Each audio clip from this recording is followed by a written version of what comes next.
Hello and welcome to this module on, project risk management, managing project risks. So we're going to take you through risk identification techniques, how to put together a generic risk register and fill it out with risk categories, specific risk events, and assess those generally on a qualitative basis, but sometimes on a quantitative basis, and talk about how to plan for appropriate risk responses and how to get the best out of it. So stay tuned, not too technical, but again, high level introductory module on risk management. And basically my goal at the end of it is that you have the ability to plan and identify known risks, put together a risk register that allows you to respond to those proactively or reactively. And also you've got at least one strategy in place for what to do if unknown risks occur, and we'll talk about the workaround and maybe what Tom Hanks can teach us about the world of project management. So between now and probably in about 30 minutes time, I'll leave you to think of a movie that Tom Hanks has been in that might be able to teach us a little bit about what to do in the case of unforeseen risks. And we'll see if you guess the right movie. The real world, unfortunately, is risk management is often seen as a nice to have, not necessarily a must have. I've certainly seen projects where somebody's done a risk register at the beginning and impressed the stakeholders or sponsor or steering committee and then conveniently forgot about it. And then risks that happen pop out of nowhere apparently and tried to deal with retroactively.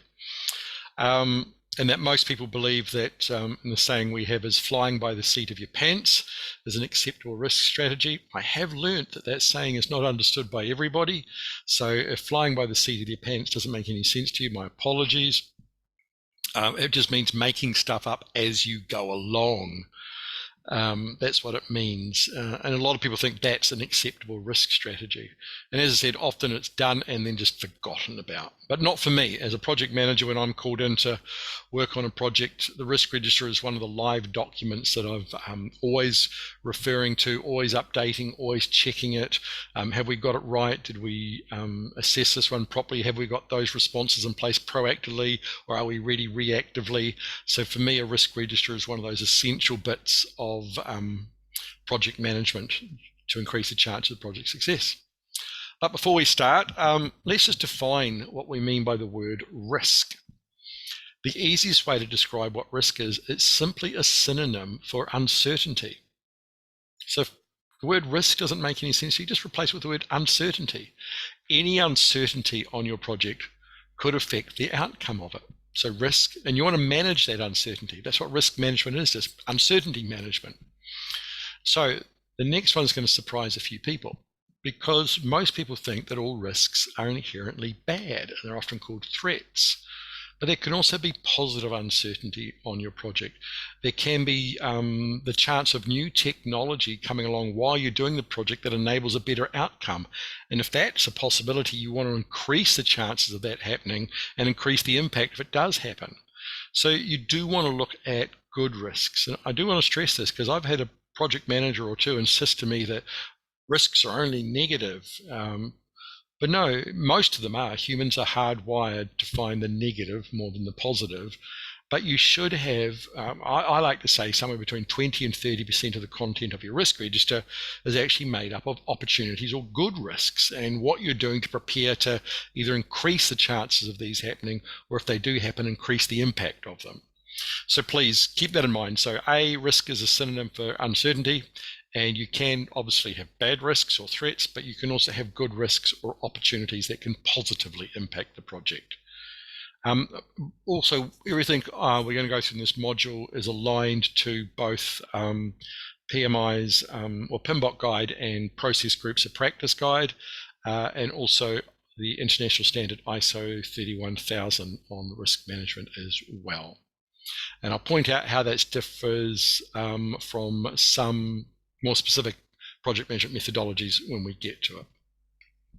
So these are the benefits of actually putting in the time and effort to do risk management, appropriate risk management, just to be clear, appropriate levels. Being proactive generally allows you to lessen the occurrence or lessen the impact. rather than being reactive. So proactive is acting before the event, reactive is acting after it's occurred. There are some risks you'll have reactive strategies for, and that's fine, but most of them what you'll try and do is have a proactive before they potentially happen. Good risk management does reduce the potential for surprises and negative consequences, and they can both derail your project, so you want to stay on top of those. As I just said before, if you're doing a good risk register, you can be ready to take advantage of appropriate risks or positive risks. You won't get absolute control over the future because that's not the way project management works, but you will get better control over the future. And that's really what we're looking for, is to increase the chance of project success, and good risk management does that. Don't forget, it can't guarantee project success, but does give you better control. And ultimately, it does improve the chances of your project succeeding. So that's why we put in the time and effort to do appropriate levels of risk management. Now, the other thing to be mindful of when you do your particular approach to risk management is your organizational culture and its level of risk adversity or risk tolerance. Is your organization risk adverse or risk tolerant? And you'll have your own personal preference on the spectrum of tolerance versus adversity. Because there are certainly a lot of organizations which are highly risk tolerant, for example, that won't do as much risk management planning as, say, a similar organization which is more risk adverse. There are certainly a lot of industries which are risk adverse. So, medical industry, very risk adverse. Construction industry tends to be quite risk adverse because of health and safety and that. And there are also industries which tend to be more risk tolerant. So things like research and development, also property speculation, things like that tend to be more risk tolerant. So make sure you find out what your particular organizational's culture of risk is. They won't all be the same, and follow that. Some people can experience a bit of tension if their own level of risk tolerance or adversity differs from their organizational. Me personally, I'm highly risk tolerant, and I struggle in organizations that are highly risk adverse. So figure your own out too. So definitely organizational culture will definitely influence how you approach and handle risks. Whatever your approach or tolerance or adversity to risk, you need to maintain a culture of honesty and openness and transparency that supports the organization and its approach to risk management. So they're prepared to look at risks honestly. They're prepared to do risk management rather than put their heads in the sand and ignore it. So culture of honesty and support is what we're looking for here, irrespective of whether you're adverse or tolerant to risks. So let me just show you. Let's start by showing you a horribly generic risk register which has all the information in it, but we're not going to do one like this. I'm just going to show you all the information that a generic risk register could have in it. So this part of it is the identified risks, and we've got them identified by category, by specific event. We've described their consequences. We've described whether they're positive or negative, and we've also put an urgency assessment in there. I like putting urgency assessments in, and generally here I would use a scale, say, of 1 to 3. So 1 would be likely to happen in the next 0 to 3 months. A 2 would be 3 to 6 months, and an urgency of 3 would be beyond 6 months. Because that gives me a chance to sort by the most urgent risks on this column here. So this is the risk identification information. There's a complete list, by the way. Then you can have qualitative risk analysis, which I'm going to take you through what that is, with probability and impact. Then quantitative risk analysis. You generally don't find these both on the same risk register. Very unusual. Your risk register is probably either going to be qualitative or probably always going to be qualitative, and you'll probably have a separate process for quantitative risk analysis, because generally quantitative risk analysis involves statistics and computers and printouts and assessment. So generally this doesn't generally appear on a risk register like this, but it can, and that's why I've included here. Risk response planning, which might include the trigger event and the response, proactive, reactive, and you might have more than one response for each event. And then finally, this is where I think the magic happens, is your residual risk analysis, which is your analysis of your initial assessment with the response in place. And obviously you want these numbers here to drop. And then finally, you can put information on like who or status and things like that. So you will never put together a risk register that's got all of this information in it. But these are all the information you can have in a risk register. Now, the basic that you can use is Microsoft Excel, and I like using Microsoft Excel if I'm called in to do a project rescue, because then you can sort by like this column or this column or this column or this column. But most good project management software also includes risk management in it.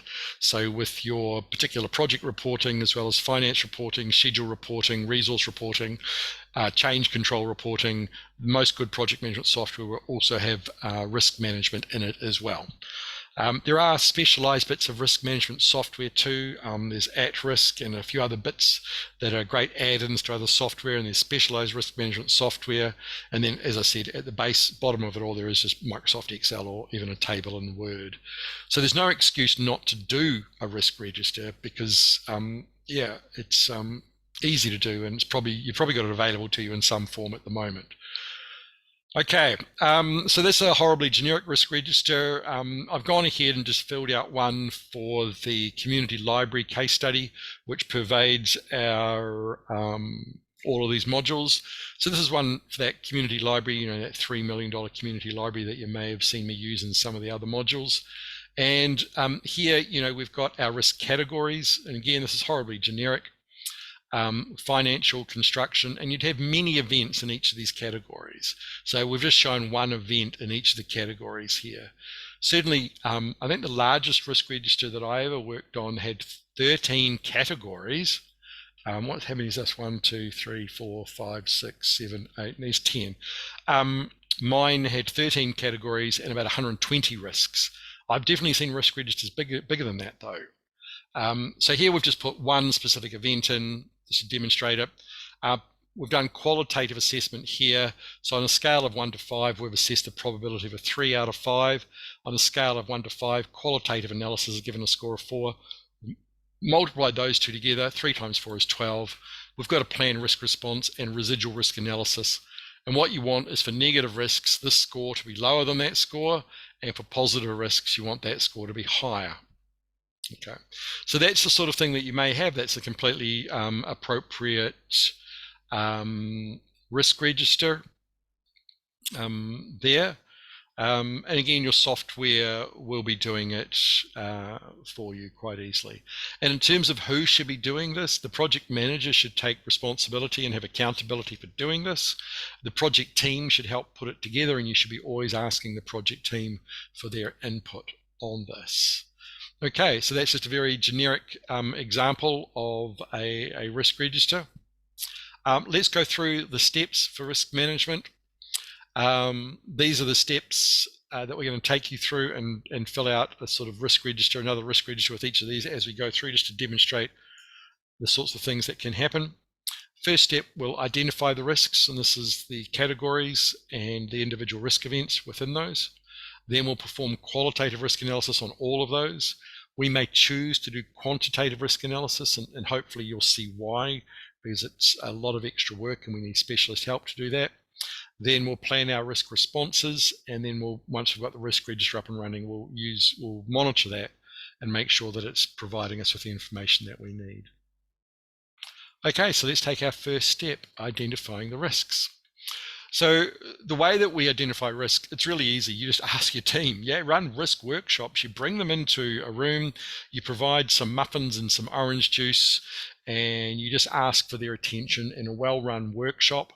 Or you go look at historical information from previous lessons learned on projects, or you get some subject matter experts in, and you get them to do your categories and all your specific events. And you may do this several times throughout a project.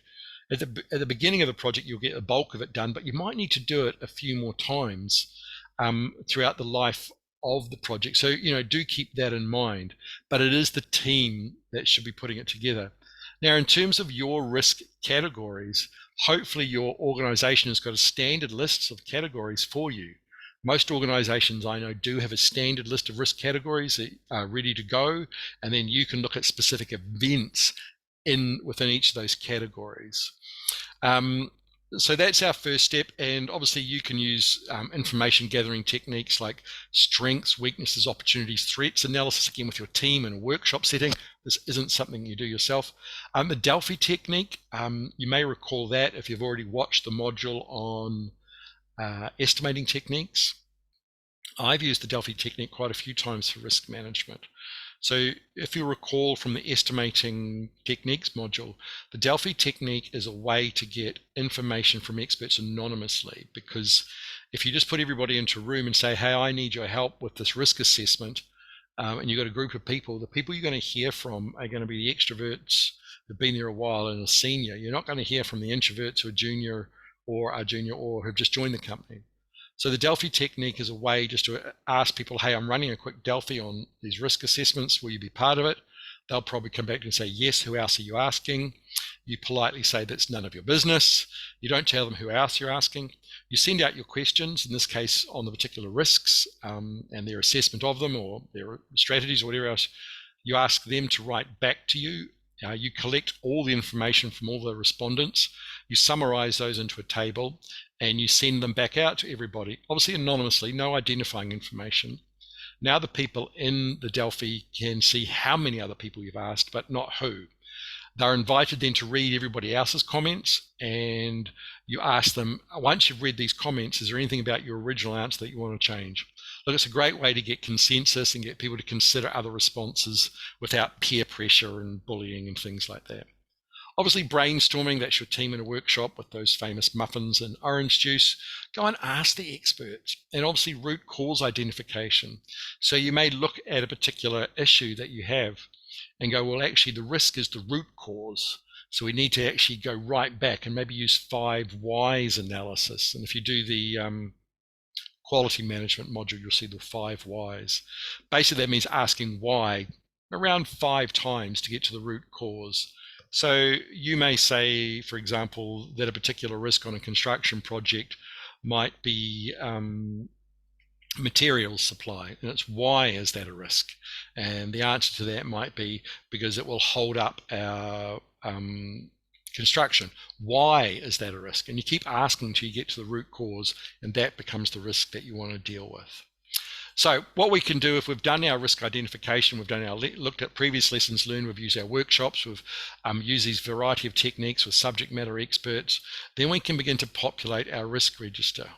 And what we have here is our categories, and hopefully we've just got those straight from the organization, different categories. And we can also use our risk breakdown structure, which we'll see on the next slide. So we've got our categories which help jog our minds in our workshops and our brainstorming. And with each of these categories, we'll have many events. Here I've just shown, for the purposes of simplicity, 2 events and then 1 event. But it's very difficult to have 10, 20 or 30 events in a specific category, depending on how complex it is that you're doing. So the first thing is categories. And then within the categories, what are the specific events? So this project is for a relatively simple house building project. So the categories are materials, and the specific events are availability and price increases, and then we've described the consequences. Obviously, for the purpose of this, I've done it very simply.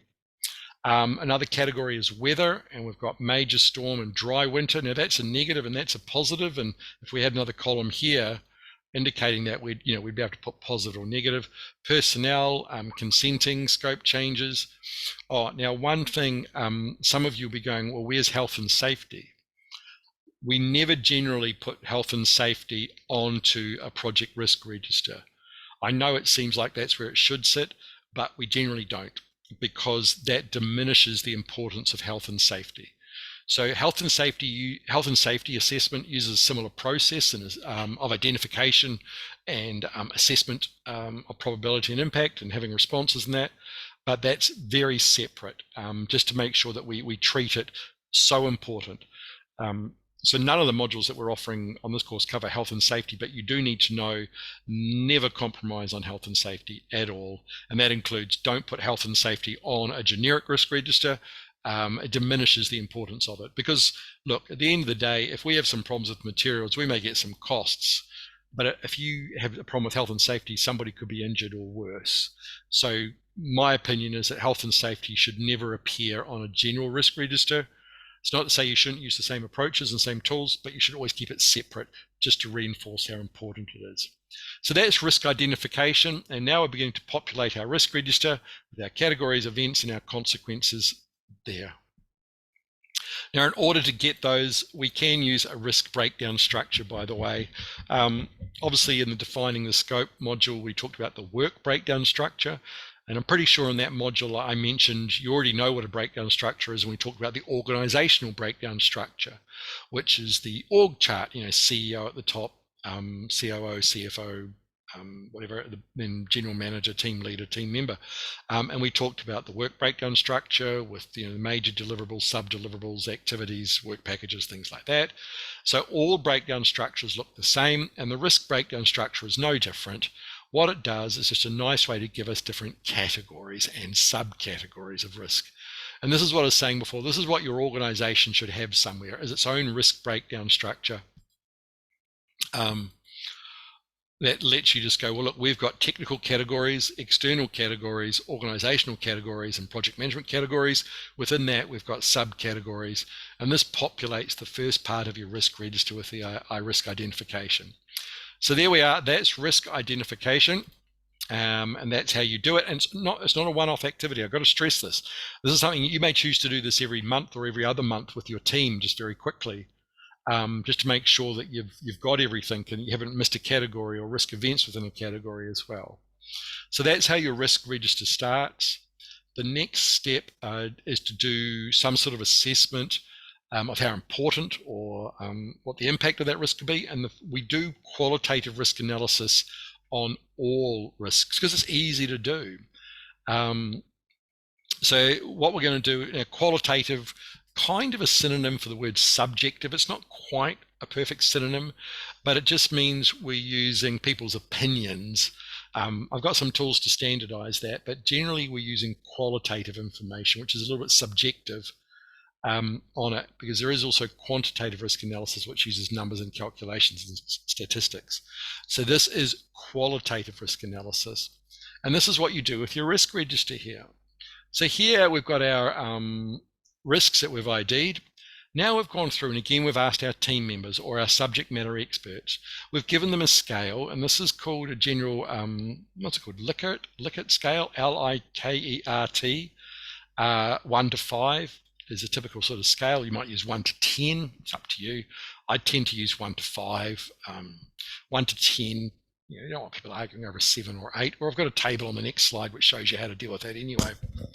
So what we're asking people, on a scale of 1 to 5, what's the probability? 1 being no probability at all, probably never going to happen. 5 being absolutely certain.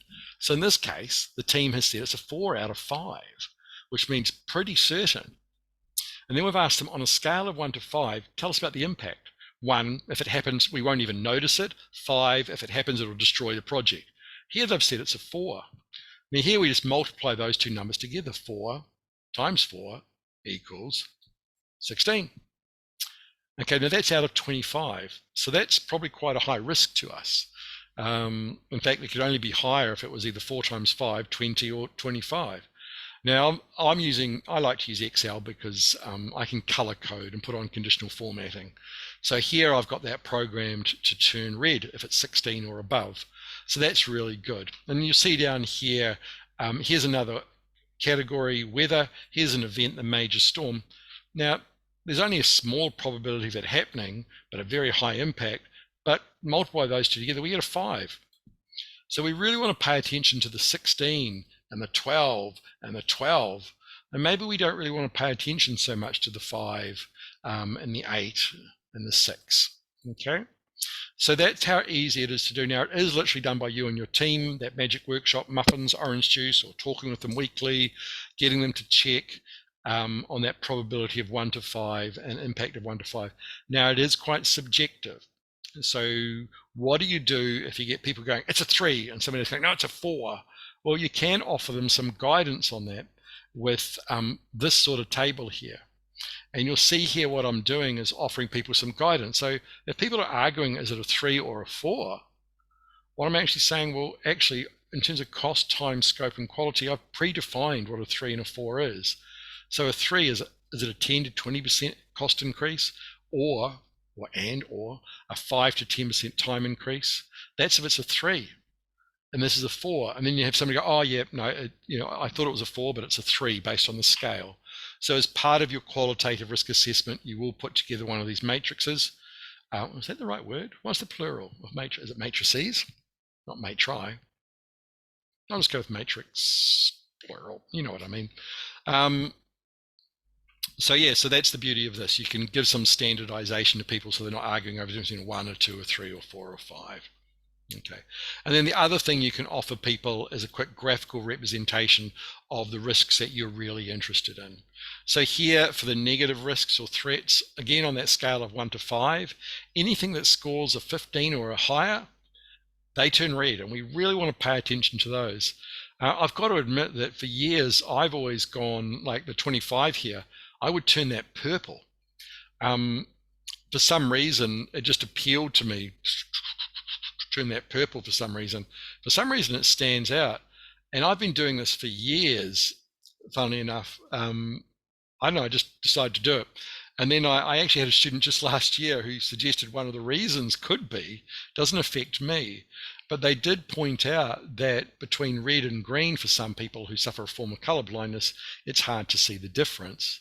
And purple stands out. So I have been using purple for the top ones because they just really, for some reason, it really pops. I'm not colorblind, but I've always done that. But red, amber, green is the traditional way of doing it. So you can immediately see which one's here. Now on the opportunities or positive risks, again, the ones with the highest impact, you want to focus on that. You really want these to happen. And if they do happen, to have maximum impact on your project. Whereas these, the negative ones, you really don't want them to happen. And if they do happen, you want to minimize that impact. So that's the difference. So that's just some nice color coding. Most project management software does this for you, which is really good. So that's qualitative risk assessment. It's easy to do. Your team does it. You run a workshop. You keep it updated in your project management software. Very effective, very good way of getting a prioritized list, because of course you can sort, show me just the 20s and above, or show me according to urgency the ones that in the next 3 months, which are 20 and above, and all of a sudden you know which ones you should be focusing on, having those proactive strategies in place. So that's the real beauty of these matrices and qualitative risk assessment. The downside to qualitative is it is really subjective. But what we're trying to do is get a sense of magnitude here, it's not an exact science. We're just trying to figure out which are our top risks and which are the ones we should really be putting effort and energy into.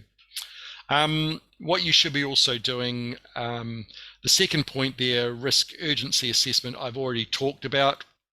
And this one here, like having that category of 1 to 3, and there it is there. And once again, 1 means this risk could happen in the next 0 to 3 months. A 2 means this risk is probably not going to happen to a 3 to 6 month time scale. And an urgency of 3 means this risk is probably at least 6 months off in the distance. I've always liked that because it gives me the ability to filter by which of the risks that are really coming up on the horizon. So I generally do a risk urgency assessment. You can also take a look at this, the risk data quality assessment. How accurate is your data? How good are your experts? And figure it out, because you could sort of take that and say, look, actually, there is a risk around our data quality, and take that into account and at least report on it, saying that you need better data, or you need to go talk with different people or run more workshops as well. So that's what you do need to do. Okay, so that's qualitative, a brief introduction to qualitative risk analysis. The next one is quantitative. Now, in my career, I haven't done quantitative that much at all, because it generally requires specialists, it requires computers, particular modeling, things like that. So where qualitative can rank the assessment, the risks, that probability impact scale, quantitative actually assigns a value to them, which is usually dollars, but you can use it for time as well. And you can use the prioritized lists of risks from qualitative. So you can say, we're going to do quantitative analysis on the top risks, or anything that scores over 20 or 25, we're going to do further quantitative analysis on it. So that's also a reason why we do qualitative first. So look, just here we've just got a very simple example. We've got some more coming up as well. So for example, if there's a 25% chance of a $10,000 cost overrun, you might assign a value of $2,500, which is 25% of 10,000 to the risk. And this could become part of your contingency. That's one very simple way to do quantitative analysis. There are a lot more complicated ways, and we'll just touch on them briefly. This module's not going to go into them in depth because it's a very specialist topic. I wouldn't do quantitative risk analysis myself. I would always bring in a specialist, but depending on the type of quantitative risk analysis I want to use. And there's whole industries out there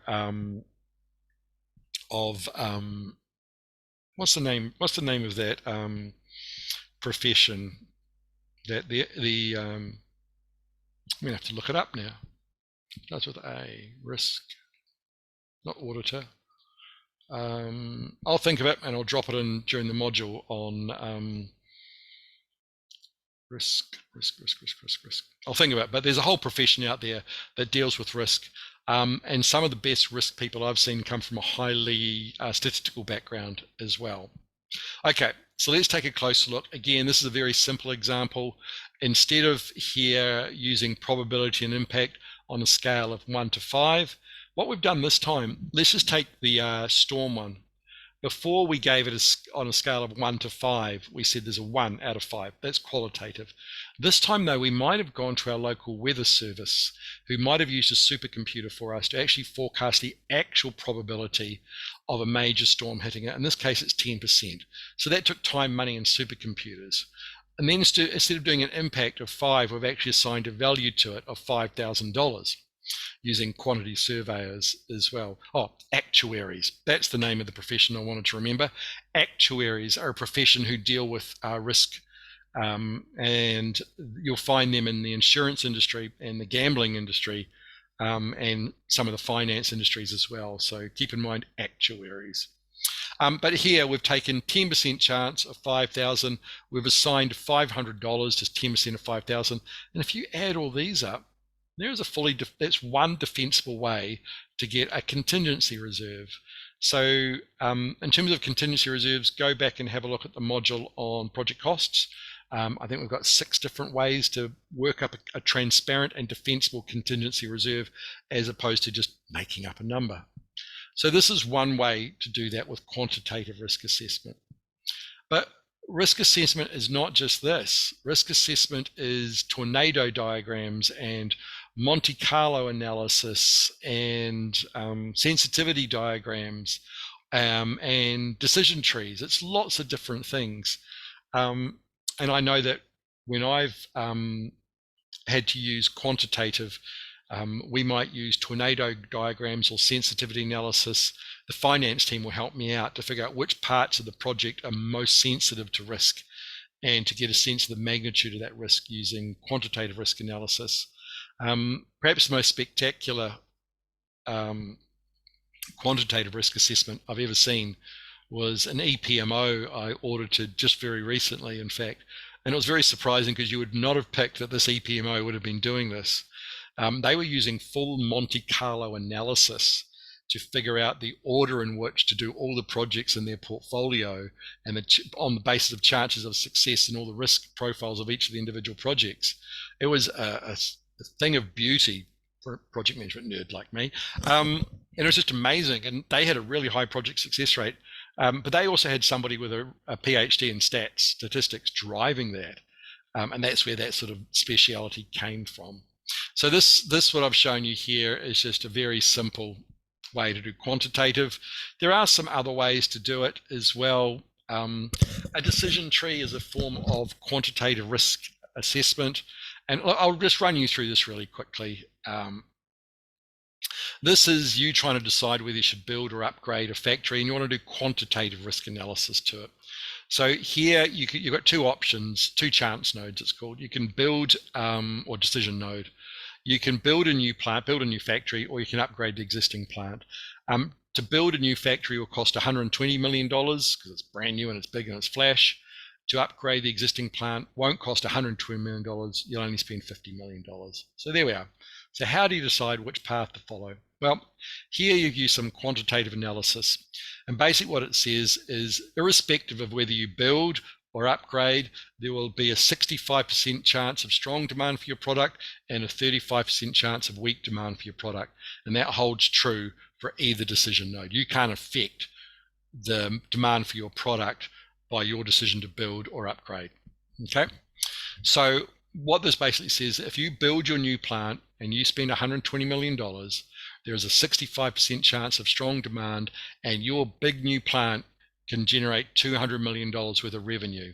So you would have spent $120 million to make $200 million, and there's a 65% chance of that. So the net path value is 200 minus 120, that's $80 million, and there's a 65% chance of that. So if you want to do the maths on that, what's 65 of 80 million? I'll just grab my phone calculator and tell you what that is. 0.65 times 80. Is that right? 0.65 of 80? 0.65 times 80, 52. Yep, okay. So that's 52. So keep that number. I'll type that number over there so we've got that. So that's 52. Okay. Now, if you build a new plant and spend that $120 million and there's weak demand for your product, you won't make $200 million. You'll only make 90. Now, you would have spent 120 to make 90, which gives you a net loss of negative 30. And there's a 35% chance of losing $30 million. So 0.35 times 30. So that's 10.5. Okay. Or negative 10.5, negative 10.5. So you add the negative 10.5 to the 52, and there's, oh, get out of the way.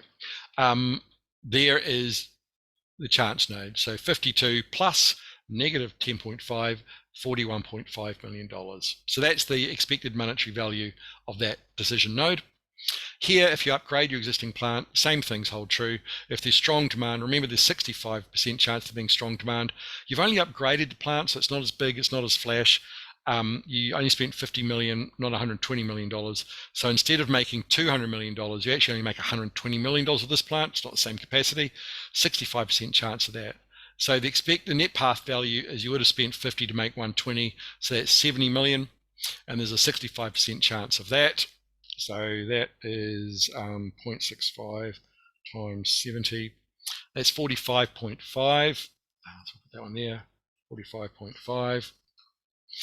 And then if you upgrade the existing plant and weak demand eventuates in your market, and there's a 35% chance that you won't make $90 million, you only make $60 million because your upgraded plant isn't as good as your brand new plant. So you would have spent 50 to make 60, net path value of 10, and there is a 35% chance of you making 10 million. I think I can do that, 3.5. Okay.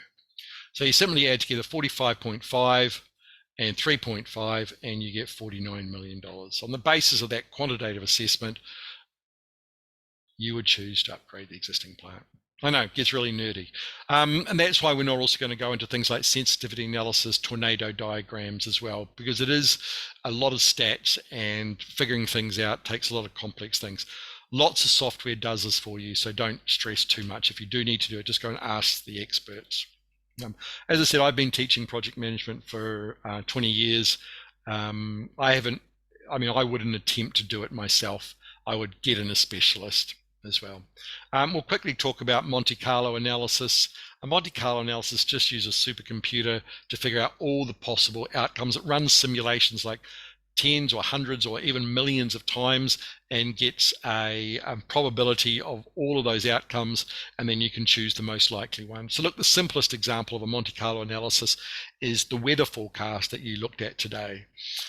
You take a look at whatever that weather forecast is, that won't be what the computer spat out. That will be the highest probability of weather for the day. Your local weather bureau will be using a supercomputer to figure out all the potential things that could happen that day. And what it chooses to report is the most likely of all of those. But there's also, and that likelihood may be very small, by the way. It might be 5%, maybe the highest thing, in which case, there's a lot of other things that could happen.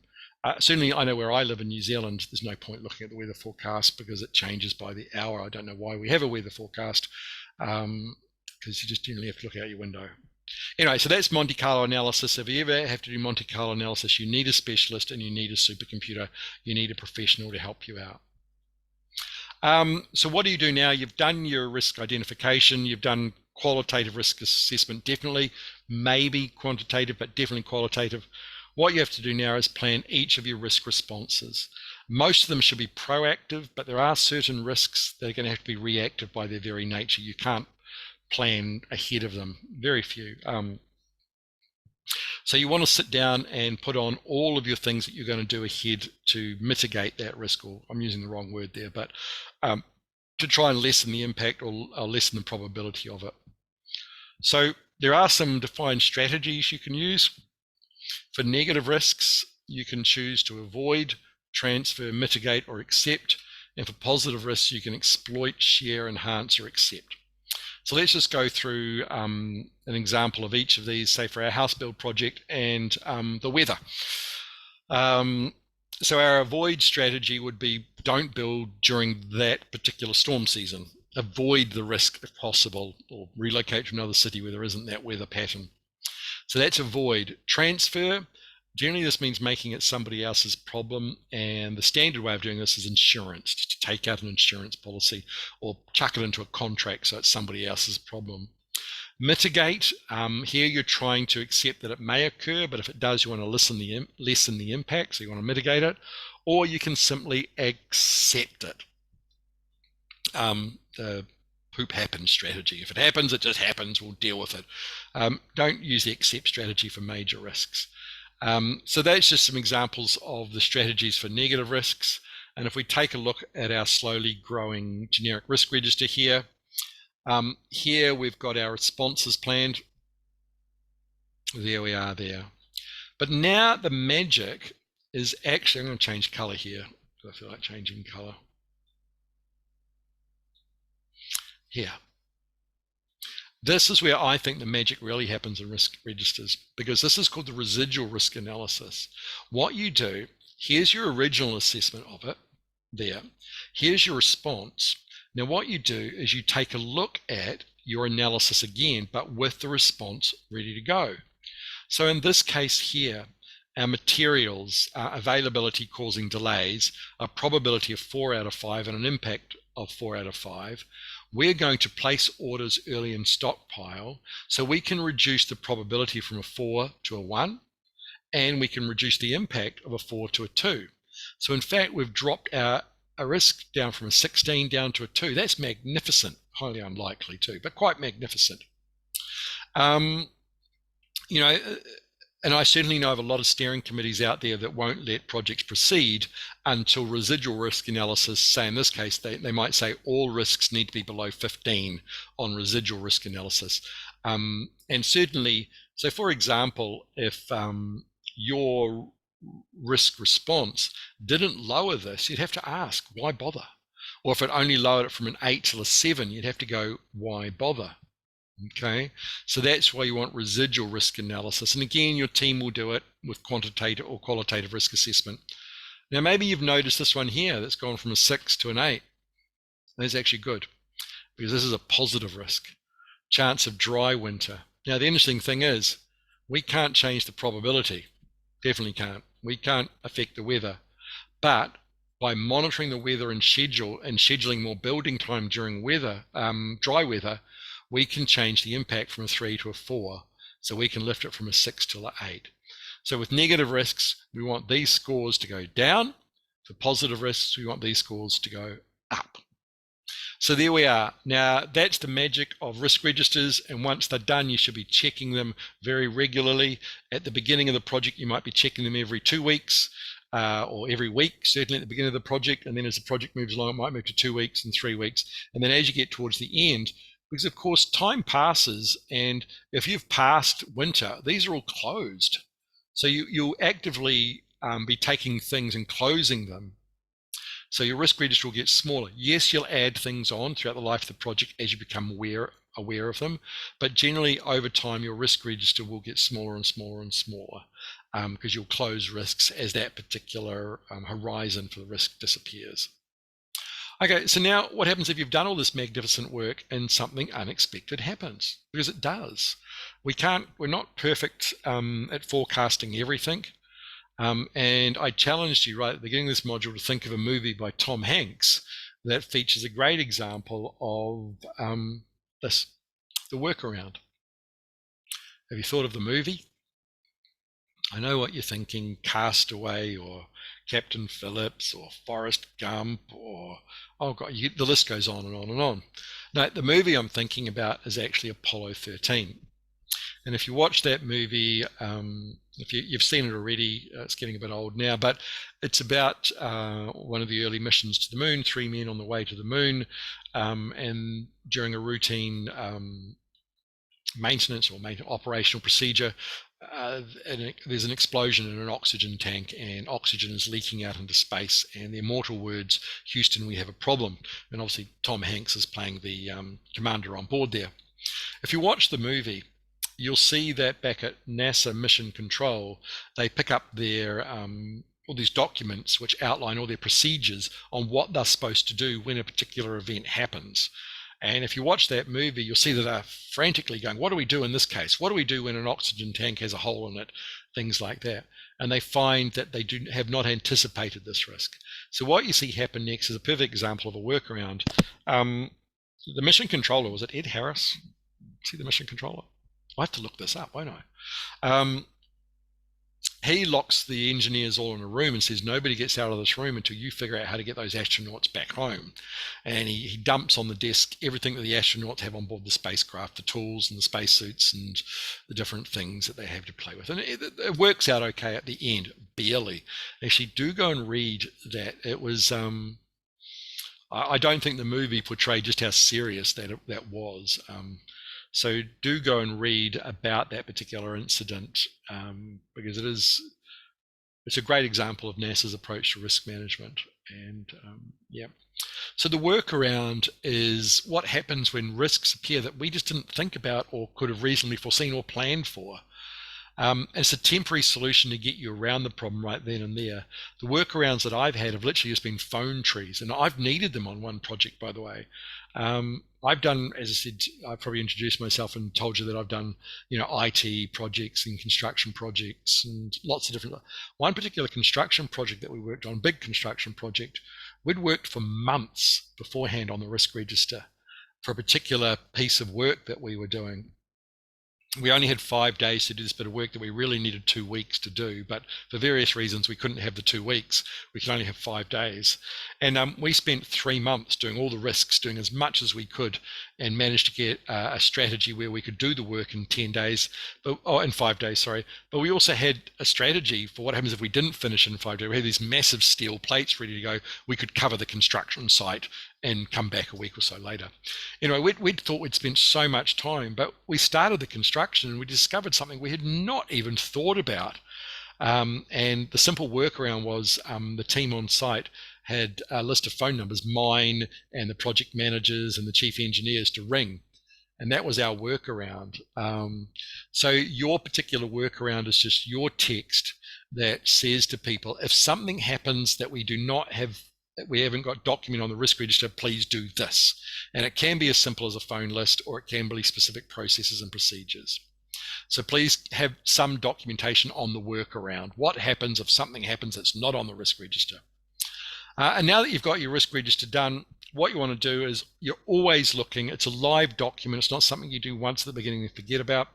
You're doing risk reassessment all the time. Did we get all the events right? Did we get the urgency assessment right? What about our qualitative assessment? Is there new information come to light that would change it? Have we got our responses in place? Does the residual risk analysis still stack up, or do we need to change something? Are there any new risks and we need to do a whole assessment again?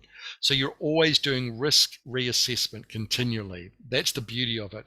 You'll do risk audits, which somebody will come in and just check that you're following the organizational processes well, that you're following them correctly, because you should always do that. Always follow your organizational processes. And as part of that, you'll look for any trends within your risk assessment. Are risks increasing or decreasing? Do you routinely underestimate or overestimate probability and impact? what you're trying to do is get better and better and better throughout your project at risk or managing risk. So just to stress, it's not a dead document, it's a very live document, and you should be checking it all the time. And of course, a lot of your reporting upwards will be the top risks. So as a general rule of thumb, by the way, don't report your whole risk register to the steering committee. They'll want to know about the top risks and what you're planning to do about it, or if you need their help. So that's what you'll report upwards, is the top risks, the ones that are immediately coming up that you need them to know about, and either tell them you've got it under control or that you need their help for. Okay, so that's just stressing that it's a very live document. Okay, now here I'm going to use some standardized terminology here. There are certain methodologies that don't use this terminology, notably the Prince2 methodology. So if you use the Prince2 methodology, a risk, if it manifests, becomes known as an issue. That's absolutely fine, but the rest of the world doesn't use that terminology, and we'll use the word issue as something quite separate. So an issue can bubble along. You might just have, I've got an issue with staff. That's not a risk. You might have an issue with quality or something like that. We tend to use the word issue in a much more normal use of the word. So we'll keep an issues register just of all the issues we're facing, and some of those might get large enough that they'll go on to the risk register. Just be aware though that if you've gone through Prince2 training, if a risk eventuates, you call it an issue, and that's fine too, as long as everybody's using the same language. Absolutely fine. Okay, but I will use an issues register below the risk register to keep track on what issues are happening, what do we need to do about it, who's doing about it, and things like that. Okay, so there we are. We've come to the end of the module on risk management. As I said, it's been high level and introductory. Hopefully now you've got an awareness of all the basics of risk management. So have you been paying attention? Let's match up the words and the definitions. So we've got some words on the left-hand side, some definitions on the right-hand side. You know the game by now. Well, if this is not your first module, you'll know the game by now. Otherwise, if this is your first module, we play this game at the end of every module. So on the left-hand side, we've got quantitative analysis, a risk event, residual risk, transfer, and a risk breakdown structure.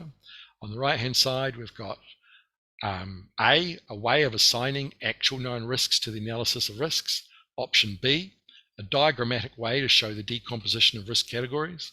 Option C, a specific uncertainty that may impact your project. Option D, the analysis of the risk after the plan responses have decided to determine if they have the desired impact. There is a spelling mistake. Have been decided. Option E, a response strategy for negative risks. That means assigning the risk to someone else. So what is quantitative analysis? Is it A, B, C, D, or E? Well, hopefully you selected A. Quantitative analysis is a way of assigning actual known values to the analysis of risks. What is a risk event? Is it B, C, D, or E? Hopefully you said C, a specific uncertainty that may impact your project. What about residual risk? What's residual risk? Is it B, D, or E? What about, should we do the last three all quickly together? So have a look at, because otherwise this becomes a process of elimination. What is residual risk? What is transfer? And what is the risk breakdown structure? B, D, and E. Okay, here we go. First one we'll just throw a bit of randomness in there. Transfer. E, a response strategy for a negative risk. It means assigning the risk to someone else. The risk breakdown structure is a diagrammatic way to show the decomposition of risk categories. And finally, the residual risk, the analysis of the risk after the plan responses have been decided to determine if they have desired impact. How many did you get right? Hopefully you got all 5 of them right. Okay, well look, thank you very much. Look, just recapping, it is important to do appropriate levels of risk management. It does contribute to project success. One of the unusual things about doing risk management though is if you do it well, nothing happens. And I know that for some people that is the reason they go, well, why should I bother? If I do risk management well, nothing will happen. And that seems counterintuitive, doesn't it? But the flip side of that is if you don't do it, a lot of things could happen. So nothing happening is good. So risk is really managing risks, anticipating risks, planning for risks is an important part of project success. So please do spend time and energy. Please match your level of organizational risk tolerance there. Oops, sorry, got tripped on that one. There we are. Make it part of every project report, so you're letting people know which risks you're monitoring and which ones are coming up, and then choose the particular tools and techniques that suit your projects. Let me know how you go with it too. And look, we've come to the end of the module, and as with all the other modules, you know you've got an invitation from me. If there's any questions you have about risk management or anything else, you can drop me an email or message me, and I'll do my very best to get back to you as soon as possible. But look, thank you very much. Once again, grateful for the time you've given me. I enjoy the teaching side of it, and hopefully you got something out of this. And thanks, and have a great rest of the day.